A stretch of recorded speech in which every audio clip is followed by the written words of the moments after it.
Our reading this morning comes from the book Meditations of the Heart by the Reverend Dr. Howard Thurman, who was a mystic, a teacher, a mentor to many in the civil rights movements of the 20th century.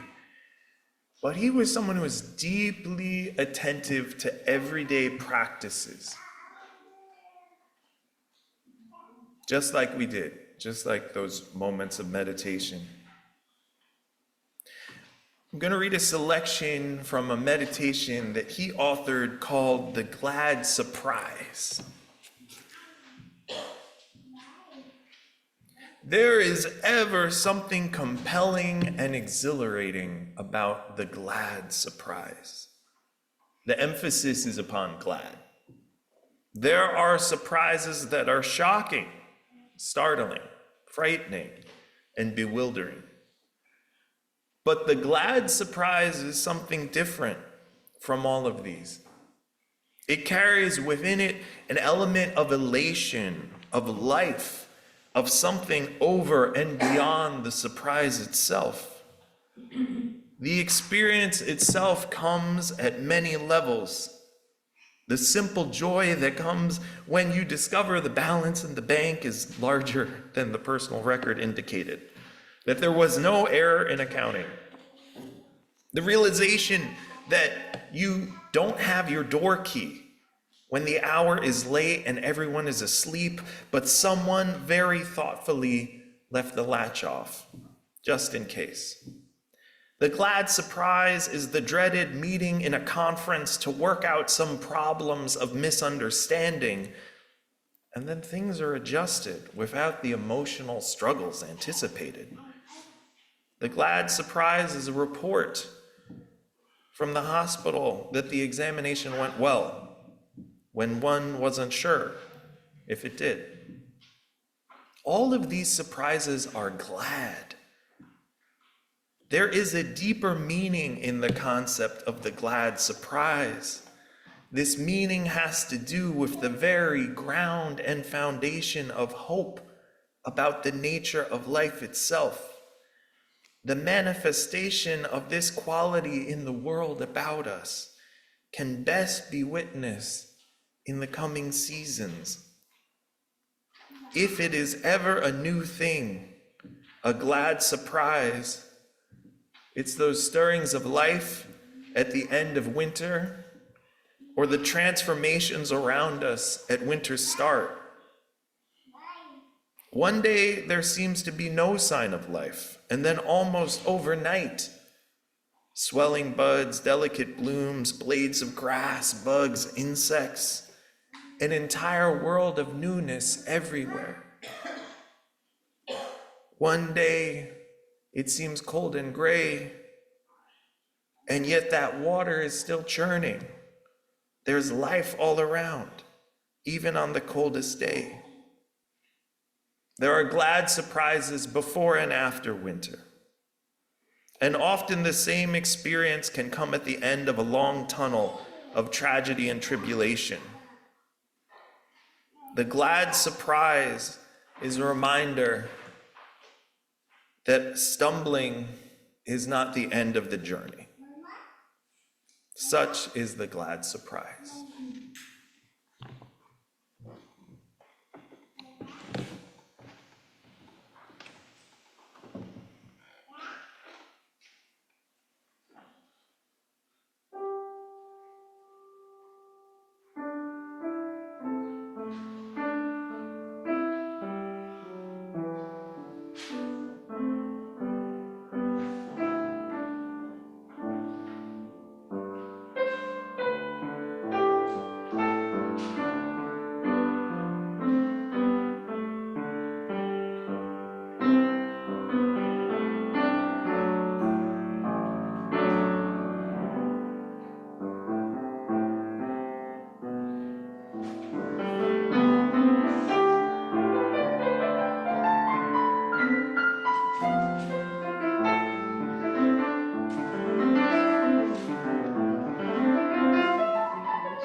So now, excuse me, now is the time in our service when we take an offering.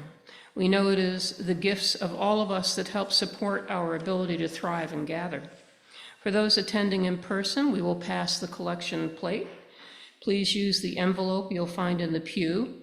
Write your name and indicate if your offering is part of your pledge or if it is a donation. For those online, links and instructions will be posted in the chat. You can mail us a check or donate through the PayPal giving page on our website. Please give as generously as you can. Our offerings will be gratefully received. In the meantime, David Jones will play some music for us. And this is just a note to mention that although Sally and David are listed together as bringing the music today, Sally wanted to make clear that it is David who is bringing the music.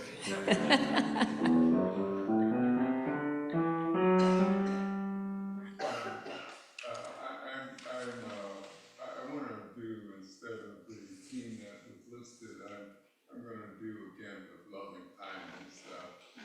Yeah, for some reason that just has kind of affected my mind for the past, well, since the election, actually. Yes. Sounds good, David. Yeah, I'm hoping for the best. Yes.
I invite a member of our congregation to come forward and tell us something special, because this year is the end of the first year, the end of the beginning of the first year of the free little pantry outside. And I want to invite Christine Johnson to come forward just to mark this moment for us, because it is a testament to the work of this congregation that for over a year, this magical, important work exists in our neighborhood. Christine.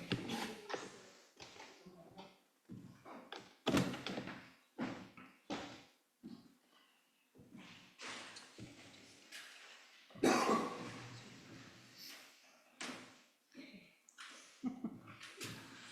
hi, good morning, everybody. And thank you, Reverend Lawlor. I'm always happy to put a spotlight on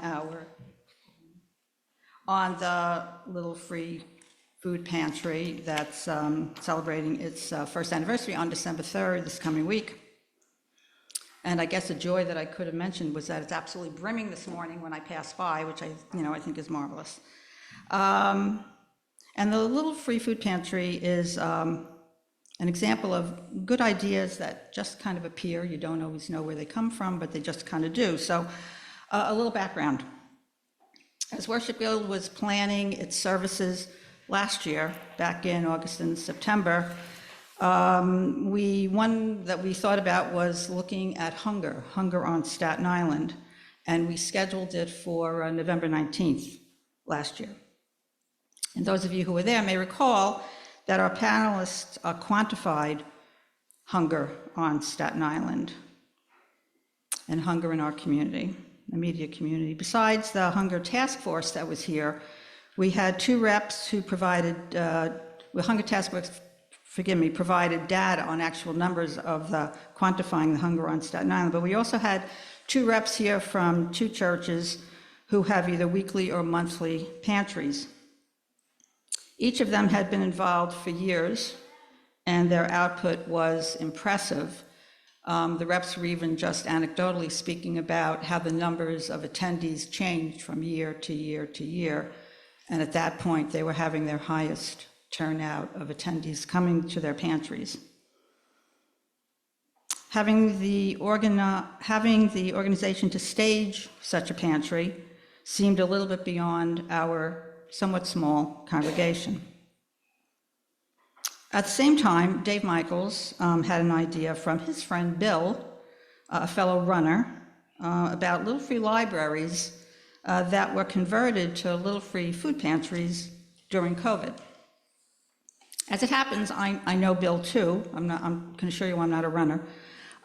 So we started to chat about the whole idea of having something like a little free food pantry here at UCSI. Knowing how popular our particular LFL was, Little Free Library was, for 10 years, I'm pretty sure we are the first on Staten Island, and I'll go down saying that, we landed on the idea of constructing a second cabinet. Second cabinets don't come out of the air, but as it happens, Bill's friend Michael Blythe, had built a number of little free libraries. So Bill, Michael, Dave, and I met on October 29th, as I recall, and rather seamlessly, Michael signed on. So we announced to the congregation, and we debuted it on the 3rd of December of last year. The simplicity, and we had a great turnout that day. It was a rainy day. So many of us brought items to stock the pantry, and I figured, like, oh gosh, but no, we all did. And if you remember, if you were there must have been, 20 or 25 of us, including Bill and Michael, who came because they were so happy that we were able to make this happen for all of us.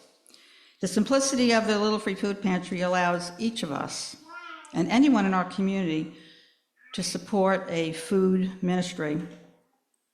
The Little Free Library routine applied, and here was to be the same. Take when you need, donate when you can. There didn't need to be an intermediary or an organization. It allowed our small congregation to be a visible support in and for our community, and a regular reminder for our community that there is hunger on Staten Island. Our continued hope is that the Little Free Food Pantry continues to take care of itself, and we dedicate ourselves to its continued success. So we're appreciative that it's there, and we're appreciative that it seems to have sparked with so many of our members, and we hope those in the community who see it as an opportunity for them to just give a little something on a fairly regular basis that doesn't really hinder their own family. It's a great way to give.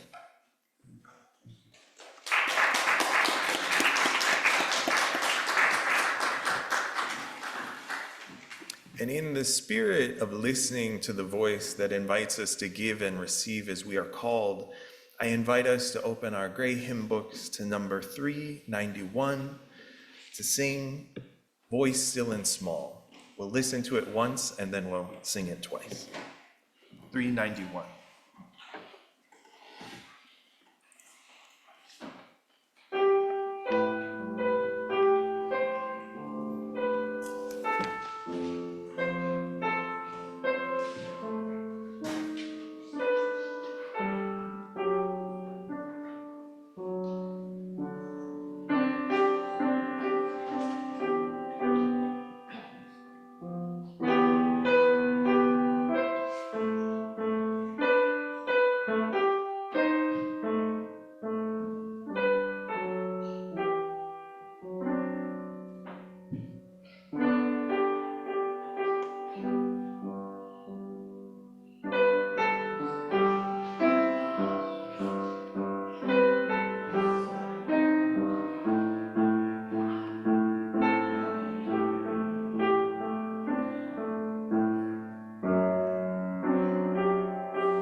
Still and small, deep inside all, I hear you call, singing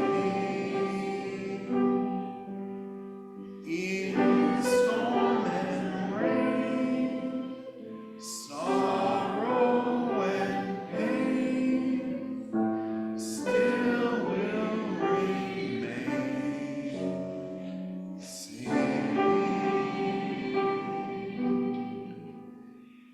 calming my fears, quenching my tears, through all the years, singing,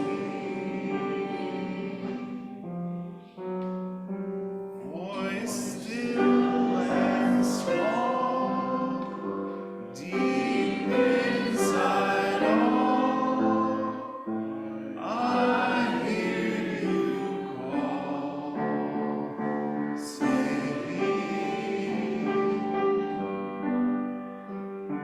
in storm and rain, sorrow and pain, still will remain, singing, calming my fears, quenching my tears, through all the years, singing.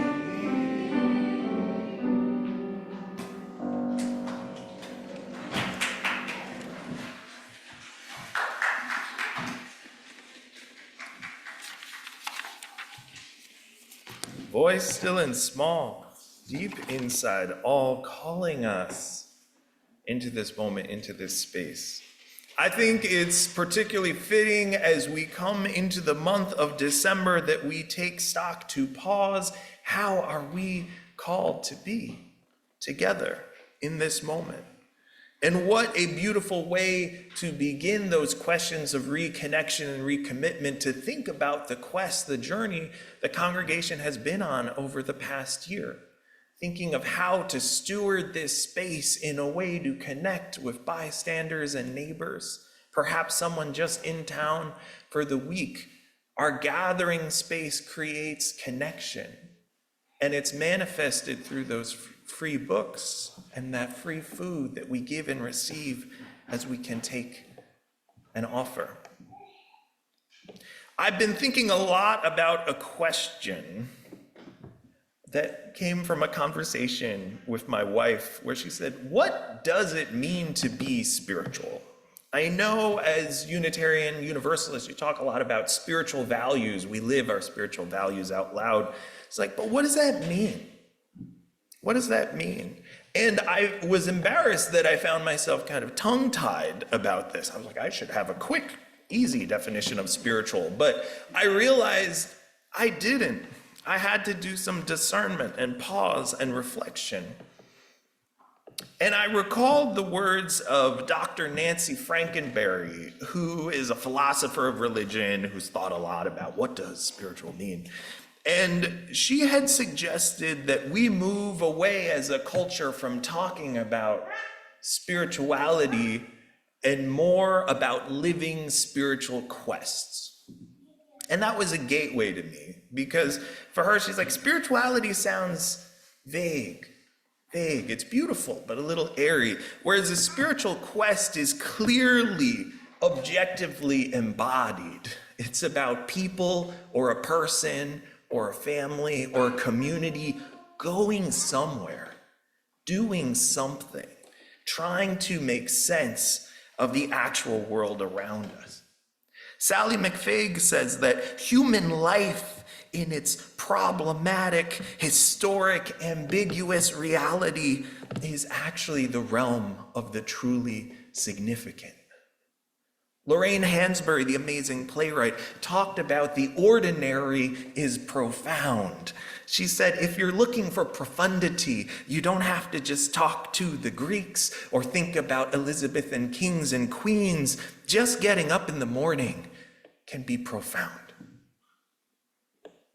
So to me, spirituality invites something on a focus on being present to the ordinary moments we encounter that invite us to profound insights and interactions. The ordinary accumulation of choices we make how to live our lives, those lead to profound realities if we're awake to it. I've thought a lot about this, of all places, on the ferry, on the Staten Island ferry. As I've been getting to know this island and this congregation, I am fascinated at how people use their time on the ferry. Some people use it to rest. Some people use it to check email. Others are almost trance-like, looking at the ocean or the skyline of Brooklyn. And so many people, I've noticed this fall, almost pay homage to the Statue of Liberty in the autumn light that surrounds her. Sometimes I worry the boat will tip because so many people go to the side where the Statue of Liberty is. But I think that speaks to something embodied, something that people are trying to grasp at. Because when they see the statue, they're not just looking at this monument, they're looking at the aspiration behind it. An ancient aspiration that echoes the book of Proverbs, Isaiah, Amos, Deborah. Those who cannot speak have rights. Remember the poor, help the widow, defend the rights of the poor and the oppressed, judge righteously. Those voices from ancient times echo in this monument, which claims to be the emblem of the mother of exiles. The statue was created in the 19th century in honor of a vision of liberty and the Republic. It was given as a gift from organizers in France to commemorate the true expansion of freedom across the United States. It was given in honor of the abolition of evil enslavement in this country. If you look at the statue is smashing at her feet the shackles of enslavement. And over time, because of its proximity in New York Harbor, because of the echoes of this poem from Emma Lazarus, people began to see and associate the statue not just with the cause of freedom in the United States, but with people escaping and seeking refuge from other parts of the world. It points to quests, internal quests in the life of the country, external quests from people around the world seeking a different way of being. And I suggest that those quests are related, that we can't be free at home unless we're about freedom abroad, just as we can't be happy and whole in our individual souls unless we're aware and connected to the neighborhoods around us. And I'm not gonna lie, at times I feel daunted by the pains of this moment and look for ways to sustain myself to be fully present with the world, with my community, with my family, with my own heart on its spiritual quest. And yet when I look back at our history as religious people and as a nation, I think back to the horrific hell that was the 1860s Civil War. I think about the xenophobic 1880s, when the very Statue of Liberty was constructed, our nation enacted anti-Chinese immigration laws. I think about the 1920s, when my family was able to immigrate to this country just before quotas cut off Eastern Europeans and Southern Europeans from the US. I think about the suspicions of McCarthyism that so many of Unitarian and liberal religious folks struggled with in the 1950s. I think about the abandonment of the city of New York by millions of middle-class folks in the 70s. I think about the indifference faced by so many people in the AIDS crisis of the 80s.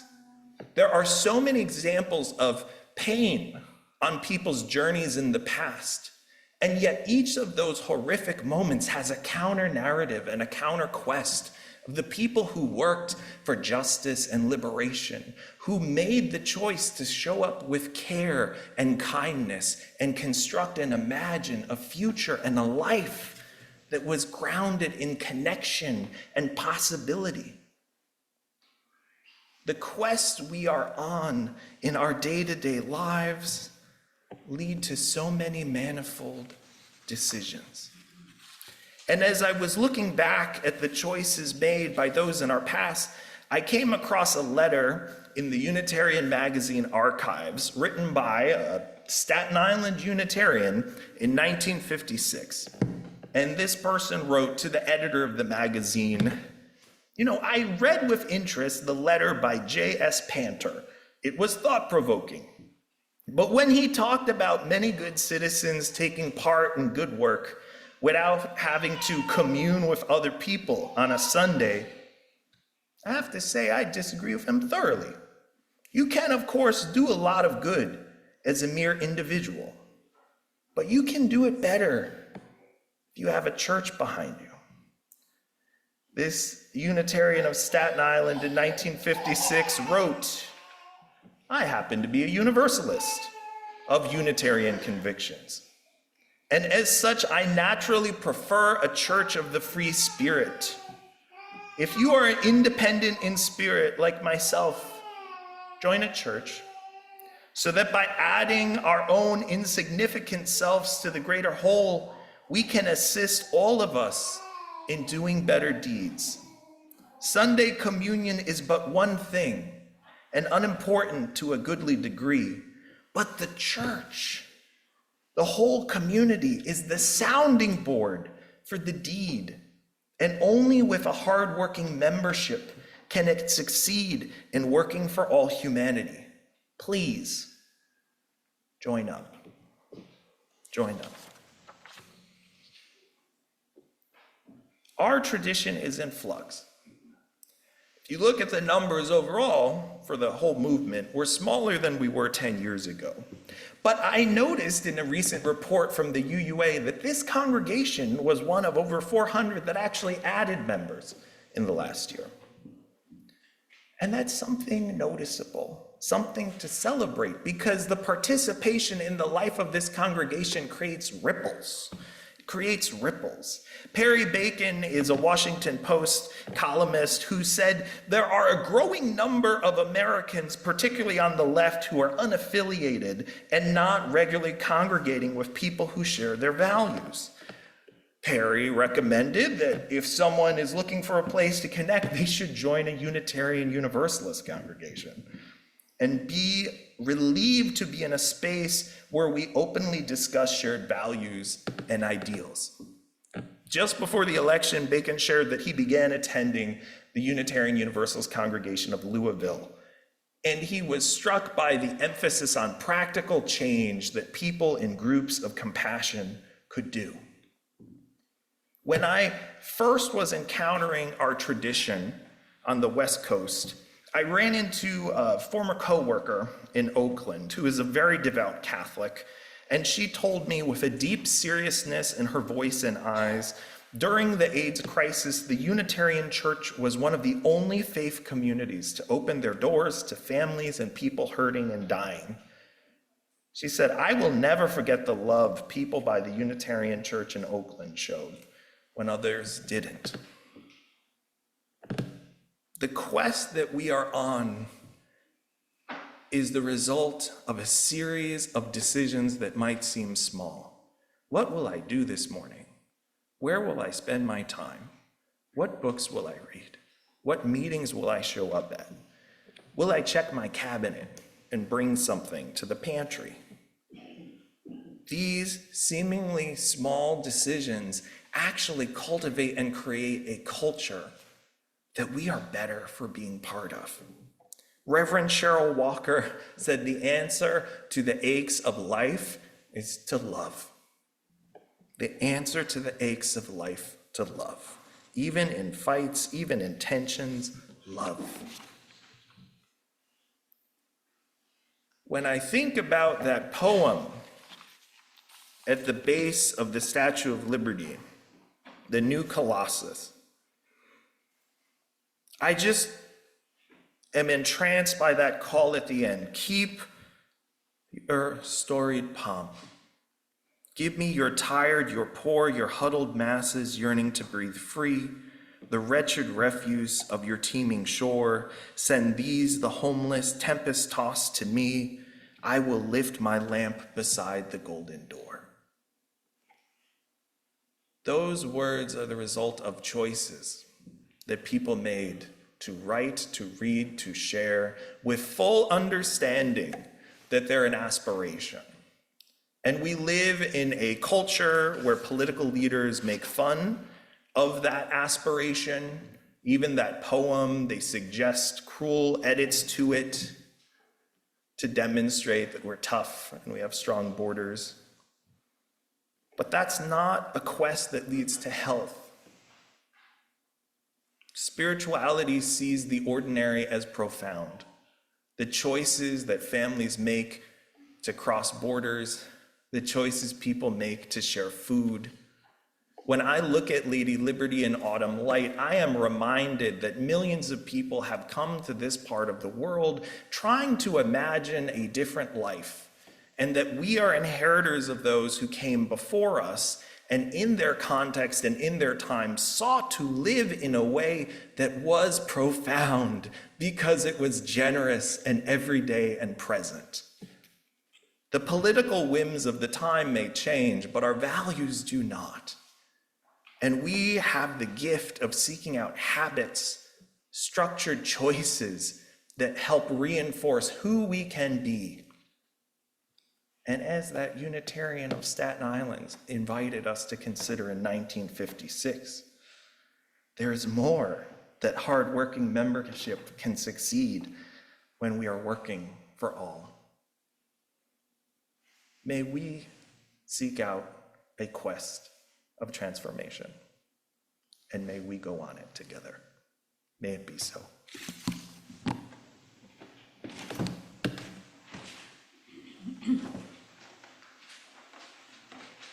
Thank you, Reverend.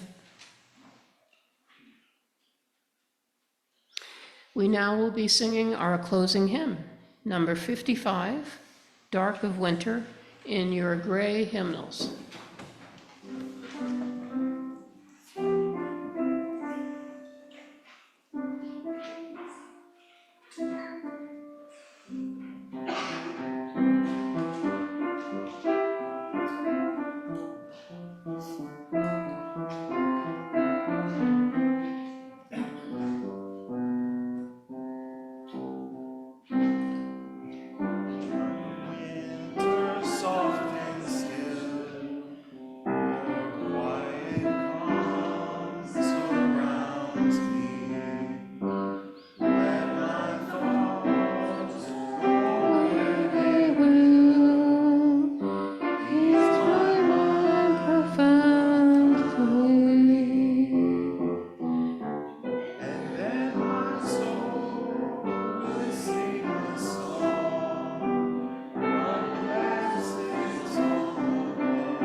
And now we will close our service with extinguishing the chalice. Please say with me. We extinguish This flame, but not the light of truth, the the warmth of humanity, or the the fire of commitment. For these we carry in our hearts until we are together again.